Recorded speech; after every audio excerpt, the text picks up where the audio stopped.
The Tao of Self-Confidence, Episode 3. Welcome to the Tao of Self-Confidence, where I share stories of amazing women finding their inner journey to self-confidence 5 days a week. Get your free audiobook by visiting thetaoofselfconfidence.com. Hello, friend. Welcome to the Tao of Self-Confidence, where I share stories of amazing women who have discovered their inner journey to self-confidence. I'm your host today, Sheena Yap Chan, and today I wanted to bring out a friend that I've actually met at live events, and she currently lives in South Korea. And I've never met a woman who is so positive, who is always so happy in life, and just someone who's always genuinely all around positive. And a lot of people like hanging out with her because of her personality and her positivity. And, she's been through some crazy adventures. I mean, when we used to have our Superwoman calls, she would actually, share stories on it. And, these are stories that you sometimes probably hear in the movies or in the shows, but, this is how she's living. She's living her life according to her terms. So, I want to bring this lady out. Her name is Jiyoung. And Jiyoung, if you're out there, maybe you can tell the audience a little bit about yourself. Okay. Hi. Hi, my name is Jiyoung, and I live in Korea right now. And my story. Okay. From where should I start?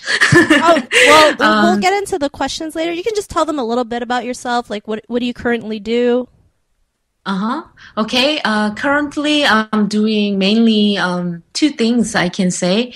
One is I do online marketing, and the other is mainly I do house call massage right now. And the third thing is I'm learning power of essential oil these days. So like healing is very like a big passion of mine these days. That sounds awesome. And so what's your cultural background? I guess you're full Korean?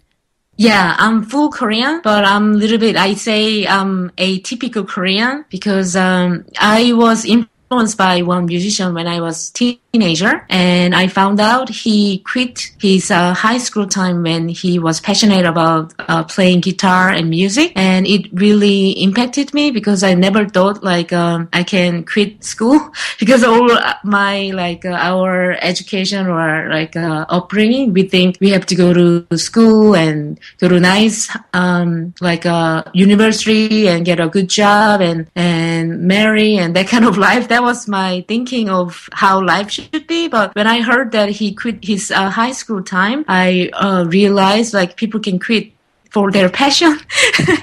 So you started. And I quit my high school time too. Okay. So So I didn't like high school. Yeah. Yeah. Okay, that sounds pretty cool. So we'll get into that. So what was your life like before you had your own discovery of self-confidence?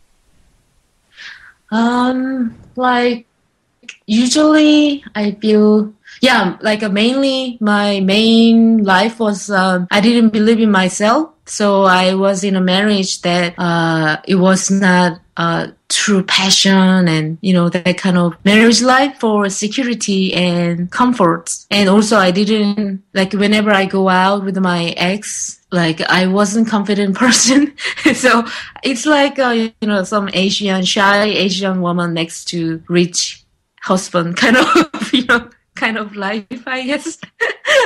Yeah. So you never you were never in love with your husband at that time? You were just married.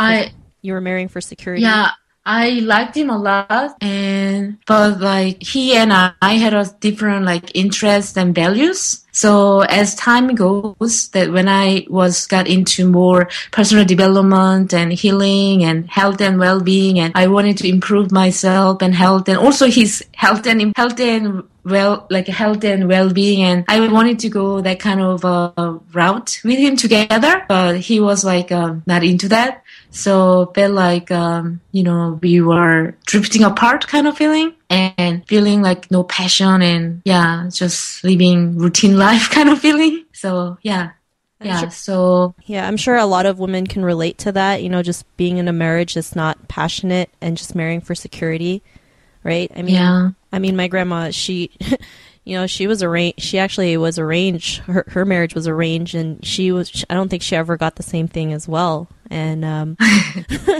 so, I mean, I'm sure anyone listening to this can also, can relate and understand to that. But what was the turning point? What was your aha moment, knowing that you weren't the marriage that you were in before was not, was just not working? Yeah, for example, there was a few times that I felt this was not the way I want to live for the rest of my life. Number one was the main event was one day that I wanted to buy one book called The Secret. The Magic, actually The Magic. That was a sequel of The Secret book, I guess. Because many of my online marketing friends recommended that book. It's about gratitude. And my ex told me to send him email what book I wanted to order. I asked him to give me credit card so I can order from Amazon.com in Beijing, from Beijing. But he told me to, I have to kind of get permission kind of situation. So usually I would have no problem if I just go out for getting massage and horse riding or buying clothes or things like that. But just buying one book, I have to get permission, that kind of feeling that day. I felt because before that I had some other moments that I begged him for buying me some online marketing course that I really wanted to learn. He turned down and he would rather buy me expensive camera that was maybe worth that price or more than that price. But, he's like a controlling style. So yeah, that less than $15 book, that event made me think I was crying after he left because it triggered another memory before a few months back. And then I felt do I want to live rest of my life like this? That kind of moment. So that was that moment that I decided to just stop and walk away from that marriage. But before that, I always told him, I'm gonna divorce you. I'm gonna divorce you, but I never walk away from that nice house and comfort. And, I never had to check the label of the food, or price of the anything, It was comfortable and nice life. And he was nice man. We were fine. Everything was fine. Only I felt no passion and he was not into what I'm into. And so another thing was one day I wanted to watch Hungry for Change documentary with him because I wanted to. He wasn't that health and well-being conscious, and I wanted to watch that kind of conscious health and well-being documentary together, and more conscious and health oriented kind of direction I wanted to go. But when I tried to play that video or the DVD, he was shouting at me because he was really allergic to health and well-being. He really hated what I liked, health and well-being and all that stuff. So that time I felt oh my God, he doesn't want to be, in that kind of direction. You know what I mean? Yeah. So yeah, I felt something. I didn't feel whenever I make a green smoothie, I wanted to share with him. I wanted to drink together, but he didn't like it, or that kind of feeling. Yeah. So different value and interest. So I felt that also I feel that kind of style. I feel I wish I can be with someone who have a similar, life, direction that they want to be healthy and conscious and all that. So that was another kind of feeling that, that I felt I don't want to be with this kind of person. That kind of feeling, roughly, maybe. Yeah, enough is enough. You deserve better. You need to live your life and find someone who has the same interests and ambitions as you, right? Maybe I don't need to find someone anymore. Or just be happy by just living your life. That's true. Yeah. Yeah. Oh, I totally forgot. There's usually in the beginning of our episodes, I usually ask 2 questions before I actually get into the other questions. And it was, what's your favorite self-confident quote that you go to? Yeah, actually, this is embrace your weirdness. I like that. Embrace you know your that? I've never heard of that, but I like it because, especially being in internet marketing or just being an entrepreneur. I mean, people think we're kind of weird. You know, they're not too sure what we're doing.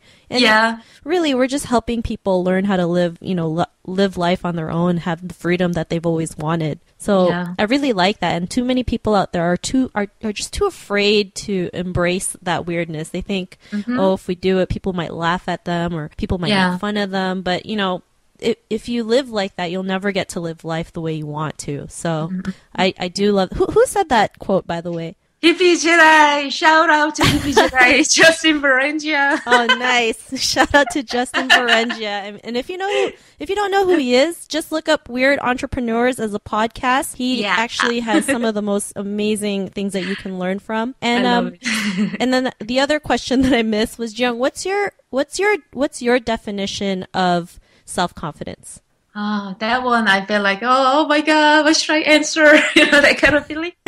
Okay, self-confidence. My definition of self-confidence is, I think, like, I don't care what other people think or, what other people think and just do what I like to do without thinking about what other people think about me. That's how I feel like how I live my life these days. It gives me a lot of freedom and liberating feeling that I don't care. It's not like I don't care and do whatever and, no matter or something. Just like don't really care what people think about me and just be myself and follow my heart and that kind of way is like my self-confidence.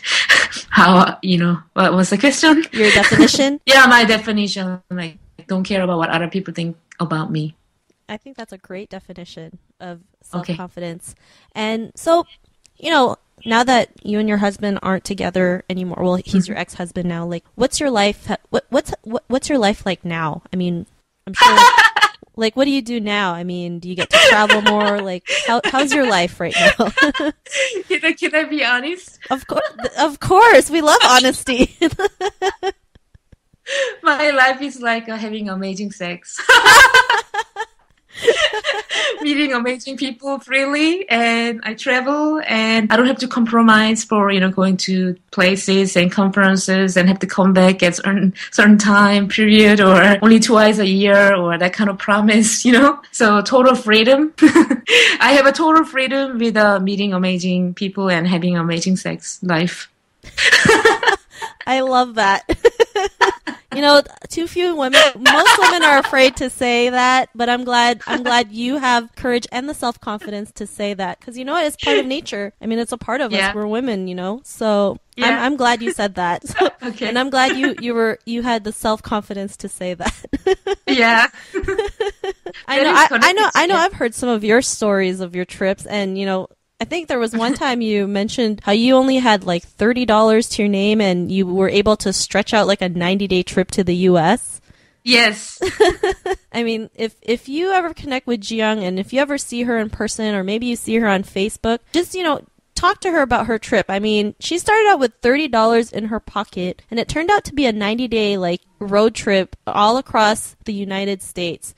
And, it wasn't the $30 that stopped her. She just wanted to, to explore, to live life, to, be free and do whatever she pleases, right? And she was able to do it. And she just found a way to travel around the world, or not around the world, around the U.S., the U.S. Yeah. So Jiyoung, if people do want to get to know you and want to learn more about you, I mean, where can they find you? Do you have a website? Do you have like a Facebook fan page, or like what social media sites can they look at or check out? Yeah, they can. Yeah, I have everything. My ID on social media is Happy Jiyoung. So, Happy Jiyoung on YouTube or Happy Jiyoung on Facebook and happyjiyoung.com and Twitter, Happy Jiyoung. Everything's Happy Jiyoung. I love that because you're always happy. Like, seriously, every time I see you, you're like the happiest person I've ever met. You're always so positive. And you know what? Just because you don't care what other people think, there's more people that actually gravitate to you, right? They want to get to know you and hang around you more. I mean, isn't that the case now? Yeah, I think road trip time that when people contacted me and they let me stay at their place or that reason is because they felt also I'm free and they envy me. I found out some people, they envy my life, the way how I live, that they feel like they cannot do it, and they feel like they just I don't know how to say in English, but they are satisfied from my doing that because they cannot do that. Yeah, it's called they're living vicariously through you. That's what they're doing. Yeah, a little bit. I found that people like envy that my being me and myself and free. Yeah, that's awesome. So, if you're listening to this, and if you want to get to know more about Jiyoung, you can just head over to the website, the Tao of selfconfidence.com, and search for Jiyoung. Her show notes will pop up along with everything else we talked about. And I just want to thank Jiyoung for sharing her journey with us. Jiyoung, I hope you enjoyed, this time that we had together. Yes, I enjoyed. Thank you. No problem. And be on the lookout for a brand new episode of another amazing woman's inner journey to self-confidence. So this is a time where we say bye for now. Jiyoung, maybe you want to say bye to the listeners? Thank you so much for taking your time to listen to my episode or my story. And I wish you all the freedom. Maybe you can come back again for another episode and share another amazing story. Sure. Thank you. Sounds good. All right. Bye for now, friends. Thank you for tuning in to another amazing episode of The Tao of Self-Confidence. Subscribe to The Tao of Self-Confidence on iTunes and Stitcher to hear more stories of amazing women finding their inner journey to self-confidence.